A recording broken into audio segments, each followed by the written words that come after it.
So, last weekend, my family decided to host a talent show in our backyard.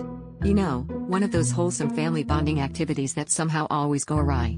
My cousin Greg, who's known for his unique take on everything, decided to participate with something he called an invisible orchestra. Now, Greg's been a bit of an oddball ever since he took that online course on embracing the silence within, but we all figured it would just be some interpretive dance or mime routine. Little did we know.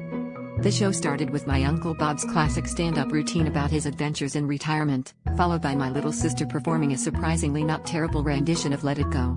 Then, it was Greg's turn. He strutted to the center of the makeshift stage, took a deep breath, and stood there.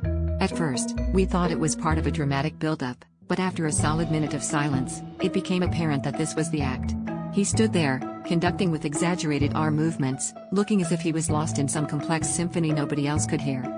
As the performance continued, the neighborhood ice cream truck drove by, its familiar jingle cutting through the silence like a clarion call. Kids from all around started running towards the street, and even the adults were shifting in their seats, eyes darting between Greg's intense conducting and the promise of sweet treats. At this point, my Aunt Linda leaned over and whispered, "I think the ice cream truck's winning this round." By the time Greg concluded his performance with a grandiose flourish, the ice cream truck had made 3 rounds, and half the audience was happily munching on popsicles. Greg, oblivious to the world around him, took a deep bow.